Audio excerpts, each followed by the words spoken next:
Hello everyone, আসসালামু আলাইকুম। কেমন আছেন সবাই এই বৃষ্টির দিনে? আমি তো অনেক ভালো আছি, আবার খারাপও আছি, সব কিছু মিলাই। তো ঘুম থেকে উঠেই দেখি বাহিরের যে কী অবস্থা। গত 2 দিন ধরে প্রচণ্ড বৃষ্টি হচ্ছে। আর বৃষ্টি হলে এই যে আমাদের এখানে, আমি যেহেতু এই বাসায় এই বৃষ্টির দিনে প্রথম নতুন এরকম ফিল করতে হচ্ছে, এরকম কখনো পড়ি নাই। তো আজকে সকালে আমার একটা কাজের উদ্দেশ্যে আমি বের হয়েছি, আর রাস্তায় বের হয়ে দেখি কি যে অবস্থা একদম। কালকে তো আরও পানি ছিল, সকালে উঠে তাও তো একটু কমছে এখন। তারপরেও এই মেয়ে মানুষ হয়ে ছেলেরা তো অনেকে একটু কাপড় টাপড় উঁচু করে বের হতেই পারে। যাই হোক, বাহির থেকে কাজ সেরে এসে তারপরে যেহেতু আজকে ফ্রাইডে, তার উপরে একটু বাইরে রিমঝিম বৃষ্টি পড়ছে, এই জন্য একটু খিচুড়ি পাক করতেছি। খিচুড়ি খেতে এই বৃষ্টির দিনে ভালোই লাগে। ঘরে বসে হইলে ভাল লাগে, কিন্তু বাহিরের দেখতে গেলে আর ভাল লাগে না বাহিরে বের হইলে। আর এদিকে একটু মাংসও কষাইতেছে, খিচুড়ির সাথে একটু মাংস বা ভর্তা, ভাজি, ডিম ভাজি না হলে ভালো লাগে না। তো ওইদিকে মাংস রান্না করতে করতে আমার খিচুড়ি একদম অলরেডি হয়ে গেছে। আর এদিকে তো মাংস কষাইতেছি আমি। মাংসটা প্রায় আমার হওয়ার ভিতরেই, এখন শুধু হালকা ঝোল রাখবো না। তো যাই হোক, আমার মোটামুটি কমপ্লিট রান্না বান্না সব কিছু কমপ্লিট একদম হয়ে গেছে। এখন শুধু গোছল টোছল সেরে নামাজ কালাম পড়ে শুধু খাওয়ার পালা। তারপরেই নামাজ সেরেই গোছল করে নামাজ সেরেই এখন খেতে বসে গেলাম।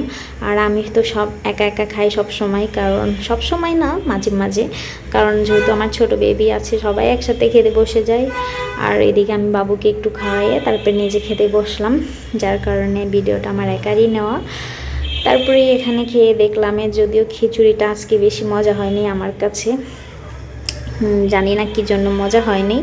এমনিতে অনেক মজা হয়, কিন্তু আজকে একটু কম মজা হয়েছিল। তারপরেও কাঁচামরিচ সাথে নিয়ে, একটু শসা সাথে নিয়ে, তারপরে একটু ঝোল, আলু, মাংস সব কিছু মিলিয়ে নিয়ে বেশ ভালোই লাগছিল, কারণ মাংস রান্নাটা মজা হয়েছিল, বেশ ভালোই লাগছিল সব কিছু মিলিয়ে খেতে। তারপরে একটা ফ্রেশ একটা ঘুম দিয়ে, ঘুম থেকে উঠেই দেখি কাঁঠাল আনছে আমার দেবর, হচ্ছে তাদের ক্যাম্পাস থেকে কাঁঠাল আনছে। যদিও বছরের প্রথম এই কাঁঠালটা খেলাম, কারণ এখন পর্যন্ত কাঁঠাল আমরা বেশি কিনি না। বাইরের কাঁঠাল, মূলত কাঁঠাল যদি একটু নরম হয় আমি খেতে পারি না একদমই, এই জন্য কাঁঠাল কেনা হয়নি। যে আর যেহেতু বাড়ি যাবো ঈদেতে, তো কাঁঠাল, গ্রামের কাঁঠালগুলো আবার ভালো লাগে খেতে।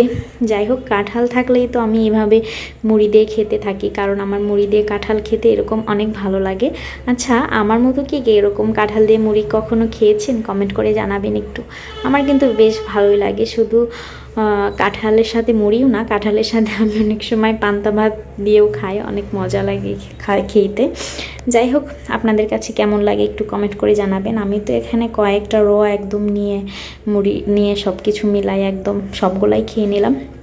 আমার কাছে কাঁঠালগুলো একটু শক্ত শক্ত হলে, একটু শক্ত একটু রসালো এরকম হইলে বেশ ভালো লাগে খেতে। যদি একদম নরম হয় আমি একদমই খেতে পারি না। যাই হোক, আমার দেবরকে অনেক ধন্যবাদ এত মজার একটা কাঁঠাল এনে দেওয়ার জন্য। তো বেশ ভালো উপভোগ করে খেয়েছি সব কিছু মিলাই। তারপরে কাঁঠাল খাওয়া শেষে বিকালে একদম একটু বেলকনিতে আসলাম, দেখি কাপড়গুলো একদম ভেজা, স্যাঁতসেঁতে, কিচ্ছু শুকায়নি নেই 2 দিন বৃষ্টিতে, তাই এই অবস্থা। পুরো ঘরে একদম ভেজা কাপড়। তার উপরে তো এরকম বাচ্চা কাচ্চা থাকলে কোনো কথাই নাই। বাচ্চা কাচ্চা থাকলে কাপড়ের একদম ভেজা স্যাঁতসেঁতে আমার একদম ভাল লাগে না। কি করার, কিছু তো করার নাই, দেখা যাক। তারপরে বেলকনিতে দাঁড়িয়ে মনে হচ্ছিল একটু চা খেলে ভালো লাগবে মনে হয়। আজকের শুক্রবারের দিনটা আমার এভাবেই কাটছে, তো এই জন্য আপনাদের সাথে শেয়ার করলাম। আর এদিকে আমার বাবুটাও বেশ ভালোই লাগতেছিল, ওর কাছে মনে হয় বাইরে একটু ঠান্ডা ঠান্ডা আবহাওয়াটা ওর কাছে খুব ভালো লাগছিল, দাঁড়িয়ে দাঁড়িয়ে সব দেখতেছিল। তারপরে যেহেতু একটু মনে হলো যে ফ্রেশ করা দরকার নিজেকে, এই জন্য একটু মশলা দিয়ে চা বানাইলাম। তো আমার কাছে মশলা চা আর লেমন চাটা বেশি ভালো লাগে, তার জন্য একটু মশলা অ্যাড করে নিলাম। এই তো আমার চা প্রায় রেডি হয়ে যাচ্ছে এখন কিছুক্ষণের মধ্যেই। এখন শুধু পরিবেশন করার পালা, তারপরেই চা খাবো।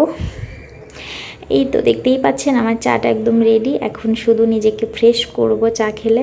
আমার কাছে কিন্তু হচ্ছে লাল চা বা রং চা যেটাই বলেন না কেন, আমার কাছে রং চাই ভাল লাগে। আছে না দুধ চাও ভালো লাগে খেতে, কিন্তু আমার কাছে মনে হয় রিফ্রেশের জন্য লাল চাটাই বেস্ট।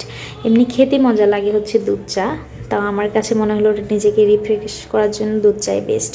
যাই হোক, আজকের ভিডিও এই পর্যন্তই। আবার কোনো ভিডিও নিয়ে আপনাদের সাথে দেখা হবে। তত সময় আপনারা ভালো থাকেন, সুস্থ থাকুন। আল্লাহ হাফেজ।